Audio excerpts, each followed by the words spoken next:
Albert Camus, one of the most influential existentialists of our age. Yet, he rejected being one. His essays and novels mainly covered themes of death, meaning, and what values we choose to hold. Like many philosophers, he tackles the problem of nihilism. And most of the time, philosophers, they do answer the question, but just with a hint of difference. They keep the overall system, or they create a new system to try to fit the whole world into. Or they just change some of the values, change some of the morals, or just run along an interesting path of thought. However, Camus is one who is remarkably different when dissecting this.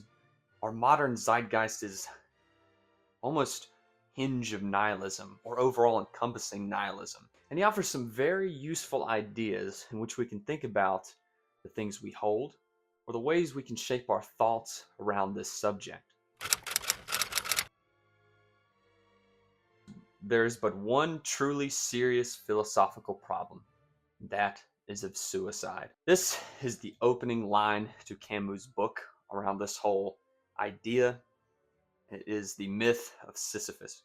Now he has a lot of books and essays and novels that are covering this subject, but this was his probably his first essay on this that really covered it in a more philosophical question, and not really in more of a novel form or any different form. Now, forewarning to this whole video, as we're going to be talking about ending your life, this is never the answer. And Camus gets into this a little bit later, and as we will cover when I go through more of his ideas in the video, but just a forewarning, do not do this. Within the walls of the binders of this book, he lays out the question in very simple terms. It's yes or no. Should we? Should we not? And obviously, the answer is no. We should not end our lives. But Camus takes this a lot more deeply. Since now our life is worth living, what value should we hold? What meaning should we hold? Where should we base our morality? And the answer he gives us is called the absurd. The absurd is the feeling to ask the question of our meaning.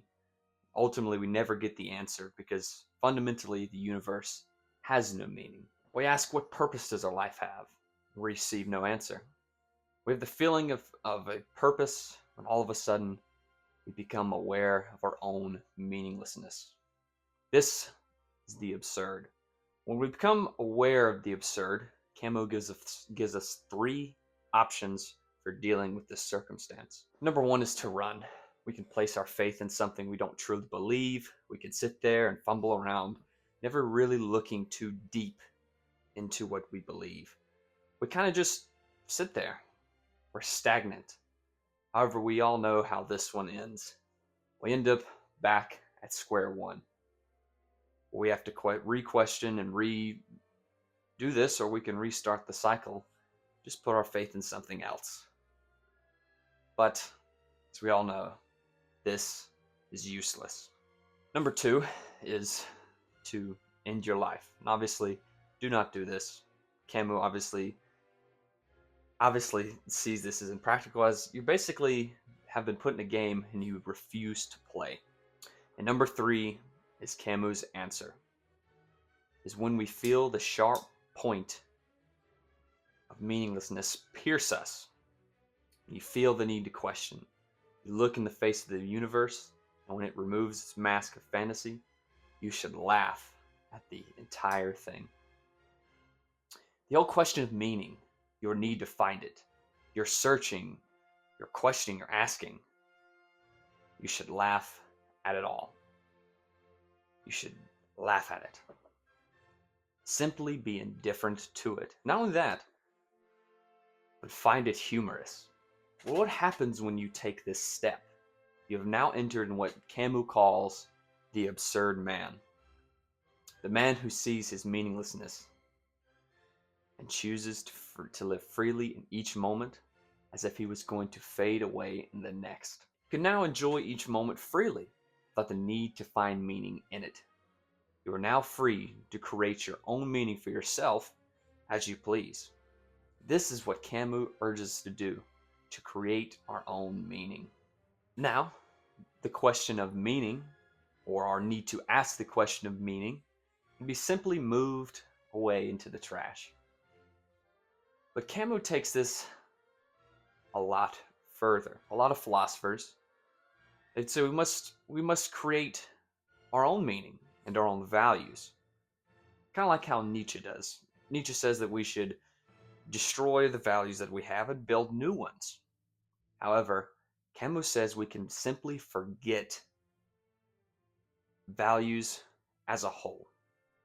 However, there is a caveat to this that Camus points out, and this is not to completely forget or rid of the idea of values, but to use them as guidelines, to see them, we can use it here, use it there, or we can just completely discard it. Use the practicality of values, but be aware that we can simply cross the line whenever we feel free to. And to fully gain a picture of the absurd, Camus offers his image of it. Think of Sisyphus pushing a rock up a mountain, struggling, stumbling, only to reach the top. And the stone rolls back down again in an endless cycle forever and ever. But that if we were to look at Sisyphus, we could see him smiling. And this is a reflection of our lives. We think we'll be happy when we reach the end of a goal or anything of that sort. But at the end, when we reach it, we simply are not. And the only answer then is to find joy in the pursuit of what you are doing. To find joy in the struggle, and to imagine Sisyphus happy. There is much to his philosophy, ranging from his novels, essays, books. But there is one thing very clear, that we can gain many different useful things from his overall philosophy. The first, of course, is to understand we are under no obligations. We can choose not to follow values of others. We can be indifferent to whatever we choose. As in the end, it means nothing. You don't have to care what he or she thinks. You don't have to feel the need to have this or that value. You don't have to run in any rat race. Secondly, you have the freedom to define your happiness. You don't have to go through life thinking that happiness will be at the end of the goal, but you can decide that you are happy now, in the pursuit of things, in the struggle of you achieving your goals, pursuing your wildest dreams, finding whatever joy, struggle, anything of that sort in the pursuit itself. And finally, he frees us from constantly asking the question of meaning to the universe, that we can look in and create our own meaning. Overall, Camus' philosophy is really one of freedom. It shows us the limitations that we place on our mind and also what we think.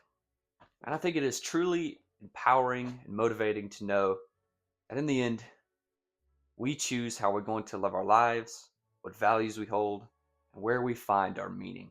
And I hope you enjoyed the video.